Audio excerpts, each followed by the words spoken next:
1561st episode of Nagpur's most happening Facebook Live show, राज की बात, junior Dronacharya के साथ। जूनियर ऑफ द ईयर शाम को आता है, द्रोणाचार्य अभी का एपिसोड है।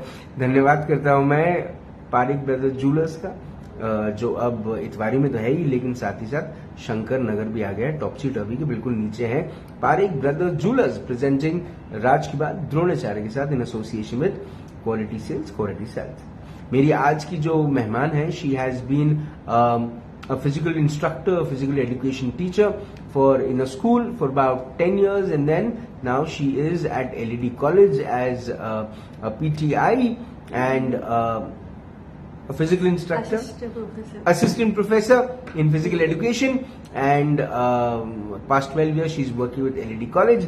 Please welcome मेरी आज की मेहमान नीलिमा वाघमारे सोनकावले मैम। मैम नमस्कार। नमस्कार सर। मैम कैसी हैं आप? मैं बिल्कुल। मैम आपके पास स्कूल और कॉलेज अब दोनों का एक्सपीरियंस है। मैम स्कूल में तो फिजिकल एजुकेशन की जरूरत है, मतलब हम समझते हैं कि बुनियादी तौर पर फिजिकल एजुकेशन मिलना चाहिए। मैम कॉलेज में क्यों?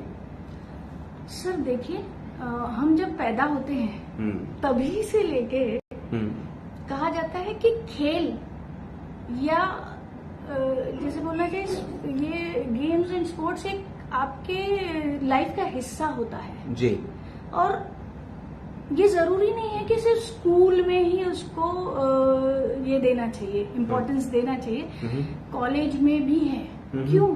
हम बड़े लोग भी, हम तो कॉलेज के बच्चों की आप बात कर रहे हैं, हम बड़े लोग भी चाहते हैं कि हम भी कभी खेले। हम खेलते हैं तो हम लोग रिफ्रेश हो जाते हैं, हम सब स्ट्रेस फ्री होते हैं, हम लोग हमारे सारी चीजें भूल के उस खेल में इन्वॉल्व होते हैं। तो मेरा तो ये कहना है कि खेल कभी भी मेरे ख्याल से कोई स्पोर्ट्स छोटे बच्चों के लिए या कॉलेज के बच्चों के लिए, सभी चीजों में मेरे ख्याल से लाइफ के एंड तक खेल का महत्व मुझे नहीं लगता कि कभी कम हो सकता है। मैम एक्सपीरियंस क्या रहा है स्कूल में फिजिकल एजुकेशन देना और एक कॉलेज की एजुकेशन, कॉलेज में आके फिजिकल एजुकेशन देना? सर ऐसा है कि स्कूल में है तो थोड़ा ज्यादा हम उनको मोल्ड कर सकते हैं। एक ही डिफरेंस है कि स्कूल में हम बहुत ज्यादा मोल्ड कर सकते हैं क्योंकि वो छोटे बच्चे हैं जी। उनको आप उस तरह से ढाल सकते हैं, उनको सिखा सकते हैं, और उनमें वो सब चीजें स्पोर्ट्स वाली चीजें जल्दी इनकलकेट कर जल्दी जी। बट जब थोड़ा ऊपर वाले बच्चे हैं, वो अगर कोई खेलते हुए आए हैं, स्पोर्ट्स पर्सन आए हैं, तो उनको आपको सिर्फ गाइड करना है उनको, और जो नहीं खेले हुए हैं उनको आप उस तरह से मोटिवेट कर सकते हैं कि क्यों नहीं बेटा, आपने पहले खेला। कभी कभी हमारे सामने हमारे जो बच्चे होते हैं उनसे हम बात करते हुए जब पता चला कि बेटा क्या हुआ, आपने कभी खेला नहीं?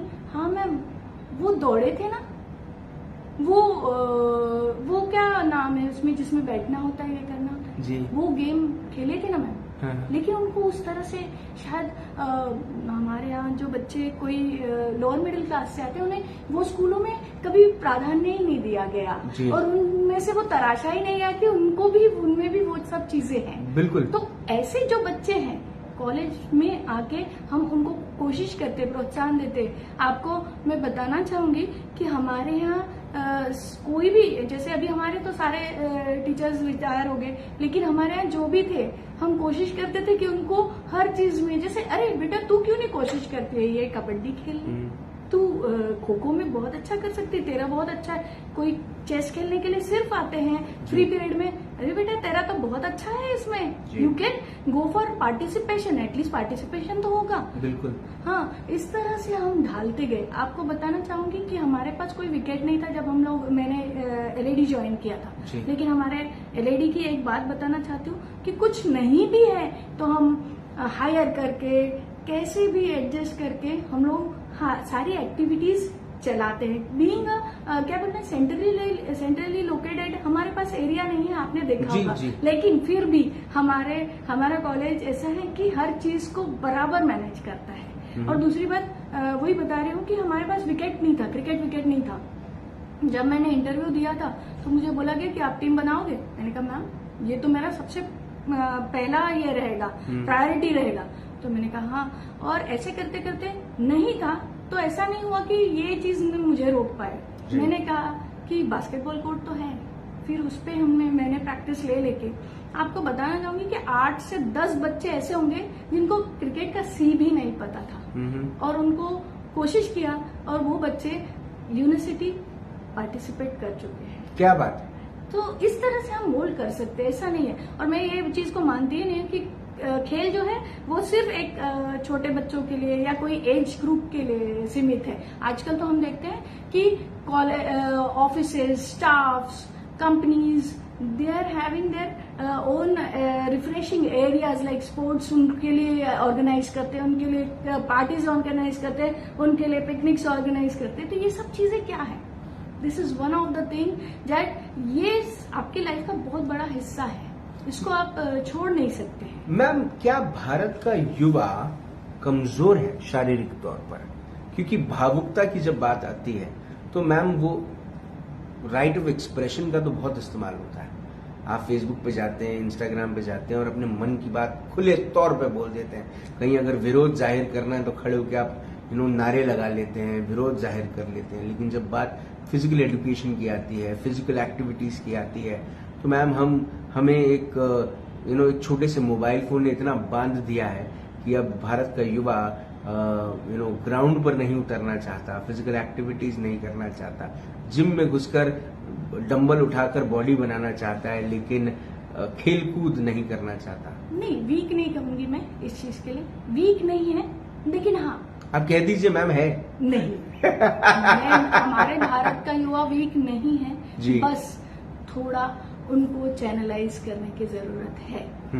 क्योंकि क्या हो गया है, स्पेशली कोरोना के बाद से तो ये बहुत ही ज्यादा हो गया है जी। जैसे ऐसा नहीं हर कोई लेके बैठता है जी। बच्चे जानते हैं उनकी प्रायोरिटीज जी।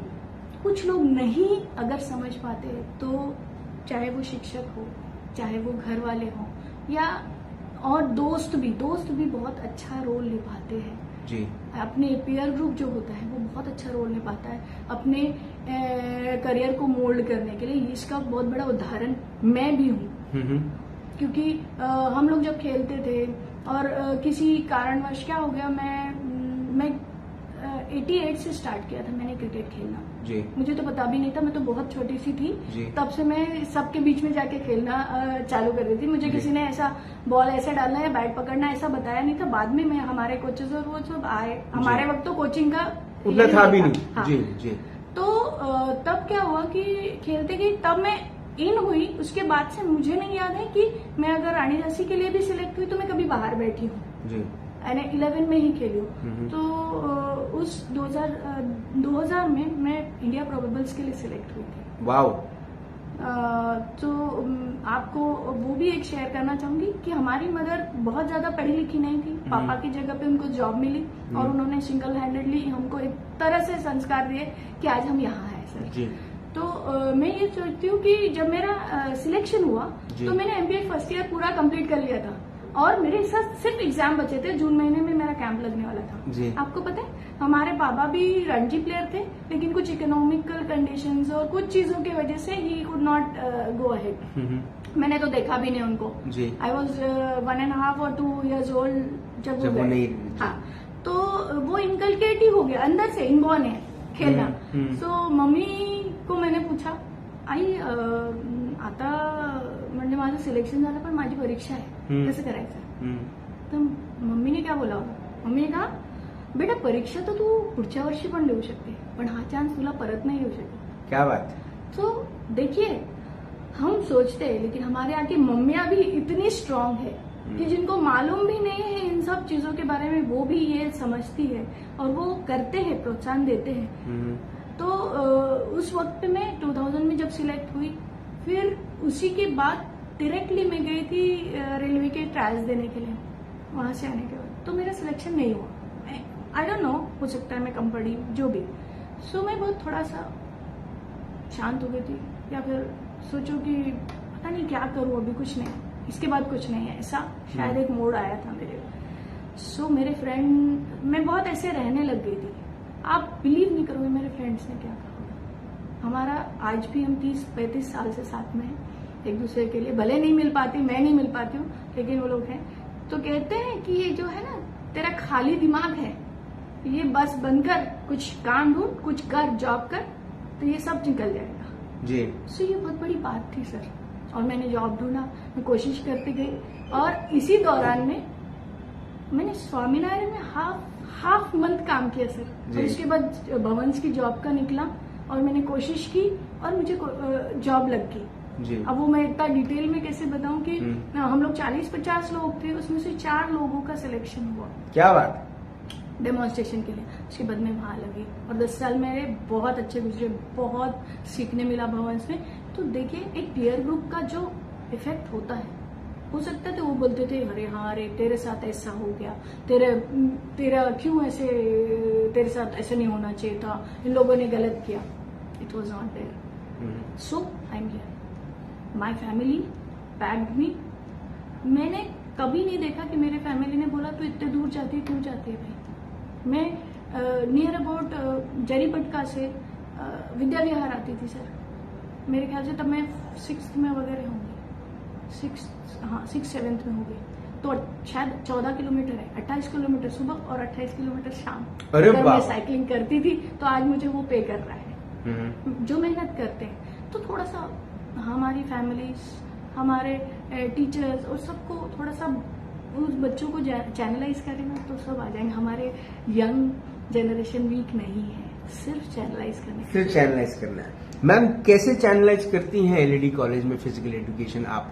सर देखिए, हम तो कोशिश करते हैं, जैसे हमारे स्पोर्ट्स वाले बच्चे, हमारे जो बच्चे हैं अदर देन स्पोर्ट्स भी जो बच्चे हैं, वो फ्री पीरियड में आते हैं। मैंने बताया आपको कि हम देखते हैं, अगर खेलता है, अरे तू टेबल टेनिस तो अच्छा खेल ले रे बेटा, तू रोज प्रैक्टिस किया कर, आते जा मैं बताऊंगी तुझे, अगर जमता है तो वहां आते हैं, बॉल लेके जाते हैं। हम उनको प्रेफर करते हैं कि आप बाहर फेंकने के बजाय ये खेलो बेटा, है ना। और कोई पढ़ना भी चाहता है, कोई सच में लगता है कि सिंसियरली बैठ के पढ़ रहा है, तो बैठ जा, कोई बात नहीं, हमें कोई प्रॉब्लम नहीं। स्पोर्ट्स वाला नहीं, यानी पढ़ने के लिए बैठे, स्पोर्ट्स डिपार्टमेंट में भी बैठे, कोशिश करते हैं उनको बोले। आपने जो हमारे जो बच्चे हैं ना, आजकल देखो पुलिस भर्ती के लिए बच्चे बहुत कोशिश करते हैं, क्योंकि शायद उनको ऐसा लगता है जो फिजिकल ये कर लो तो हमें जॉब मिल जाएगी जी। तो उसके लिए हमने एक विंग शुरू किया था, पुलिस भर्ती ट्रेनिंग करके। तो उसमें मेरे साथ 120 बच्चे थे। वाओ। 120 बच्चे मेरे ही कॉलेज के, और रोज का अटेंडेंस कम से कम 80 का था, जिसमें 4 स्टेशंस पे उन लोग काम करते थे। और मेरे बच्चों ने मुझे इतना हेल्प किया है, मैं बता नहीं सकती हूँ। उनको जो मैंने ट्रेन किया, अगर मैं उनको बोलूँ कि ये संभाल लो, वो संभाल लो, दे आर रेडी। अभी तो मेरे इतने बाहर गए, इस पास होके बच्चे गए हैं, वो आके बोलते कि मैम अभी आप अकेले हो, तो हमको बताइए कि हम क्या कर सकते हैं। तो उस वक्त पे 80 बच्चे मेरे वो करते थे, तो उनको बताते थे। जैसे हम लोग फिजिकल ट्रेनिंग टेस्ट लेते, फिर एफिशिएंसी टेस्ट लेते हैं, वो एक हमारा करिकुलम का हिस्सा है। तो आते थे बच्चे, फिर पूछते कि क्या है, फिर मैंने बताने चालू किया कि भाई बेटा मैं लेने वाली हूँ अभी एक कैंप, ट्रेनिंग कैंप। वो भी हमको आरपीटीएस ने एक ये दिया था कि परमिशन, हमारे पास ग्राउंड नहीं है तो वहाँ हम लेते थे। और बच्चे उन्हें इतना अच्छा किया, बच्चे बोलते थे कि मैम 1 महीना पहले मुझे नहीं लगता था कि मैं इतना भी कर पाऊंगी करके। और मैं उनके साथ मैं भी देखो ऐसा तो होता है कि करना भी पड़ता है, ऐसे नहीं कि सिर्फ मैं बता दूंगी और हो जाएगा, ऐसा नहीं होता है। उनको करके दिखाना है, उनको उनके साथ चलना है। मैं उनके साथ दौड़ती थी, मैं बोलती थी कि क्या यार तुम यंग बच्चे, मैं अगर तुम्हारे साथ दौड़ सक रही, तुम तो बहुत ही ये है जी। तो वो बोलते हाँ मैम अभी हम करेंगे। और उस तरह से बच्चों को मैंने वहाँ प्रमोट किया था। अनफॉर्चुनेटली प्रेगनेंसी की वजह से फिर मेरा वो रुका है, लेकिन मैं इस सेशन से वो स्टार्ट करने वाली हूँ उस चीज को। और उस तरह से बताते हैं उनको। फिर जैसे क्रिकेट वाले बच्चे या एथलेटिक क्रॉस कंट्री वाले बच्चे मैं ट्रेनिंग करती हूँ, तो उनको जो भी वार्म अप सिखाया, उनको ट्रेनिंग सिखाया, स्ट्रेंथ ट्रेनिंग सिखाया, तो ये जब चीजें सिखाते हैं तो फिर वो इतने तो हो जाते हैं कि भाई आप कहीं छोटे मोटे जिम में काम कर लो या ट्रेनिंग सेंटर पे काम कर लेते हैं। जो बच्चे नीडी है वो कर सकते हैं इस तो आप तैयार करती हैं उनको इस कोशिश तरह करते से? हैं कि उनको ठीक है, कुछ नहीं कर रहे हो तो ये तो कर ही सकते हो, ये बहुत बिल्कुल, अच्छे से आप बिल्कुल, कर सकते बिल्कुल, हो। बिल्कुल। इस तरह से हम करते हैं। मैम मेरे आखिरी के 2 सवाल, एक ये कि एलईडी कॉलेज एकमात्र ऐसा शहर में कॉलेज है जो फिजिकल एजुकेशन पर, बच्चों के फिजिकल एजुकेशन पर बहुत ज्यादा ध्यान देता है। इसको लेकर आप किसको सबसे प्रमुख रूप से धन्यवाद करना चाहेंगे? इसको लेके मैं सारे प्रिंसिपल्स हमारा management they support so much to us. हम ऐसी कोई चीज नहीं, देखिए अगर मैंने पुलिस ट्रेनिंग लेना चाहा तो जब तक हमारे ऊपर वाले अथॉरिटीज हमें परमिट नहीं करेंगी कि भाई हाँ आपको इस तरह से करना है, जैसे तभी रिस्क भी था कि हमारे पास किसी ट्रांसपोर्टेशन फैसिलिटी नहीं है और करते भी नहीं क्योंकि हमारे बच्चे बस से ज्यादा आते हैं जी। तो हमारे बच्चे जिनको करना था वो यहाँ से 2.5 किलोमीटर पैदल चले जाते थे आरपीटीएस तक और करने के बाद वापस आके क्लासेस भी करते थे। जी। यहाँ पे भी प्रैक्टिस करके वो क्लासेस करते फिर आके फिर से भले प्रैक्टिस करते। तो इस तरह की जो रिस्क थी फिर भी हमारे ऊपर वाले लोगों ने, हमारा मैनेजमेंट हो चाहे हमारे प्रिंसिपल्स हो हमारे डायरेक्टर्स हो, उन लोगों ने हमें परमिट किया तभी हम ये सब चीजें कर पाए हैं। और हमारा कॉलेज मैं तो बोलूंगी कि बहुत ही अच्छी तरीके से हर चीज को करने की कोशिश करता है जी। ये मैं नहीं कहूंगी कि सच में हम लोग बहुत, लेकिन हम करते हैं हर एक्टिविटी हर चीज अच्छे से करने की कोशिश करते हैं और इसका सब श्रेय हम हमारे सारी अथॉरिटीज को, हायर अथॉरिटीज को देंगे क्योंकि अगर वो नहीं हमें परमिट करेंगे, हम सपोर्ट नहीं करेंगे तो हम किस तरह से आगे बढ़ पाएंगे। मैम ये जो सवाल मैं पूछ रहा हूँ इसमें मैं किसी को ऑफेंसिव नहीं, किसी पे ऑफेंस नहीं है ये तो पहले तो मैं माफी मांगता हूँ, मैं ये सवाल पूछ रहा हूँ, लेकिन ये हकीकत है जिसको अगर हम एक्सेप्ट कर लें तो बड़ा अच्छा होगा कि मैम एक तरफ पुरुष कई वर्षों से अपने स्वास्थ्य का ध्यान नहीं रख रहे हैं और अब मैम महिलाएं भी ओबेसिटी के चपट में आने लग गई हैं। जिस किस्म से लड़कियां भी खा रही हैं और अपने स्वास्थ्य का ध्यान नहीं रख पा रही हैं, मैम ये एक अलार्मिंग सिचुएशन है। आप अगर देखें तो लड़कियां भी, एक समय था मैम अपने खान पान को लेकर, अपने स्वास्थ्य को लेकर, फिजिकल एक्टिविटीज को लेकर बहुत अवेयर रहती थी, बहुत सचेत रहती थी, बहुत तैयार रहती थी। लेकिन अब मैम हार्मोनिकल इश्यूज हो रहे हैं, अब पीरियड्स टाइम पर नहीं आ रहे हैं, अब प्रेगनेंसी को लेकर इश्यूज हो रहे हैं। ये अलार्मिंग सिचुएशन है मैम भारत की लड़कियों को लेकर, महिलाओं को लेकर। मैम क्या सोचती हैं? हाँ ये एक इशू तो है क्योंकि लाइफस्टाइल में जो चेंजेस आए हैं, मैं ये नहीं कहती हूँ कि सिर्फ लड़कियों की, दोनों भी तरफ है, बट ये चीजें क्यों पता चल रही है कि गर्ल्स को पीसीओडी और इस तरह के बहुत सारे प्रॉब्लम्स आ रहे हैं। तो और बहुत कम उम्र में मैम, कम उम्र में आ रहे हैं क्योंकि वही है कि इनका लाइफस्टाइल जो चेंज हो गया।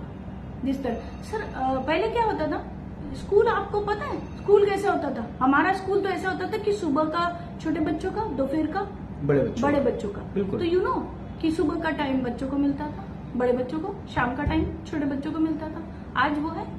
आप बताइए, अगर मेरी बच्ची, खुद मैं अगर बताऊं तो मेरी बच्ची जैसे सीबीएसई और ये सब स्कूल ऐसे हो गए अभी कि मेरी बच्ची 8:30 बजे निकल जाती है, बस में बैठती है और 4:45 बजे तक घर पे आती है। नाउ टेल मी कि उसको अगर मुझे कुछ भी एक्स्ट्रा करिकुलर कराना है या उसको फिटनेस कराना है तो मेरे को सोचना पड़ता है क्योंकि वो इतनी थकी हुई होती है।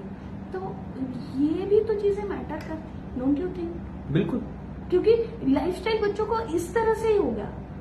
जैसे 9 बजे का स्कूल है तो फिर वो आराम से उठते हैं, उस तरफ ध्यान नहीं देते। और ये जो मोबाइल, व्हाट्सएप, इस तरह के जो सोशल मीडिया वाले जो चीजें, उनको उस तरह का क्रेज है वो चीजों का, उस वजह से वो थोड़ा सा फिजिकल एक्टिविटीज की तरफ देखना नहीं चाहते। तो मैंने फिर से वही कहना है कि हम जो है, चाहे वो दोस्त हो, चाहे वो फैमिली मेंबर्स हो, चाहे वो टीचर्स हो, उनको थोड़ा थोड़ा उनको मोल्ड करना पड़ेगा। मैम क्या ऐसा हो सकता है कि मैं सोच रहा हूँ, हाँ, दिमाग में एक वेग आइडिया है, क्या ऐसा नहीं हो सकता कि मैम हम हर सब्जेक्ट को 3 घंटा एक दिन दें? मंडे 3 घंटे इंग्लिश और 3 घंटे फिजिकल एजुकेशन, 6 घंटे का स्कूल। हाँ मैम, ऐसा नहीं, 3 घंटे क्यों नहीं? फिर ट्यूसडे 3 घंटे मैथ्स, 3 घंटे फिजिकल एजुकेशन। आप ऐसे बोल रहे हो, लेकिन अभी कैसा है ना कि सब्जेक्ट्स की भी इतना वेराइटीज और ये आ गया है कि आप ऐसा नहीं बोल सकते 3 घंटे इंग्लिश और 45 मिनट से ज्यादा का आप उनको एक चीज में बिठा नहीं सकते। हाँ तो मैम मैं वही कह रहा हूँ कि कुछ ऐसे तरीके अपनाए जाए नए जिससे नए तरीके, एजुकेशन के नए तरीके, कि 3 घंटे आपने एक पर्टिकुलर सब्जेक्ट पढ़ाया है ना, और उसको भी ब्रेक्स में पढ़ाया, और आपने 3 घंटा फिजिकल एजुकेशन दिया, और ऐसा महीने में आपने उसको 12 घंटे एक सब्जेक्ट पढ़ाया। सर देखिए, अभी हमारा तो चल रहा है बहुत साल से, और इस साल मैम से बात भी हो गई, प्रिंसिपल मैम से, कि भाई हम कोशिश कर रहे हैं कि चाहे योगा हो या जैसे फिजिकल फिटनेस का जो पीरियड है वो फर्स्ट ईयर्स को कंपलसरी कर दिया जाए, सेकेंड ईयर्स को कंपलसरी कर दिया जाए। तो ये करते करते वो एक अगर रूटीन आ जाता है उनमें, हालांकि बच्चे इसको भी प्रायोरिटी नहीं देते हैं, बट कहीं तो भी कुछ तो ऐसा लाए कि भाई हाँ ये कंपलसरी है, आपको इसके मार्क्स रहेंगे या जो रहे, कोई ऐसी चीज लाए तो वो हो सकता है कि बच्चे। डेफिनेटली मैम, ये बहुत अच्छा आइडिया है। हाँ। मुझे ऐसा लगता है कि जो कंपलसरी करने वाली जो बात है मैम, तो फिर तो कहाँ जाए बच के वाली बात है। हाँ, है ना? अगर हो सकता है और ये होगा तो मैम इससे फायदा ही है ना मैम, बिल्कुल फायदा है, क्योंकि हमारे बच्चे अगर थोड़ा बहुत फिजिकल एक्टिविटीज करते हैं ना, ये जो चीजें हैं ना छोटी छोटी जो बोल रहे हैं हम, बच्चों को, लड़कियों को नहीं, लड़कों को भी प्रॉब्लम्स है, बट भी मुझे ये कैसे दिखाई पड़ता है ना, ये पता चल रहा है कि इस रिसर्च में कि ऐसा हो रहा है, तो इस तरह की चीजें सब गायब हो जाएगी, कुछ नहीं रहेगा।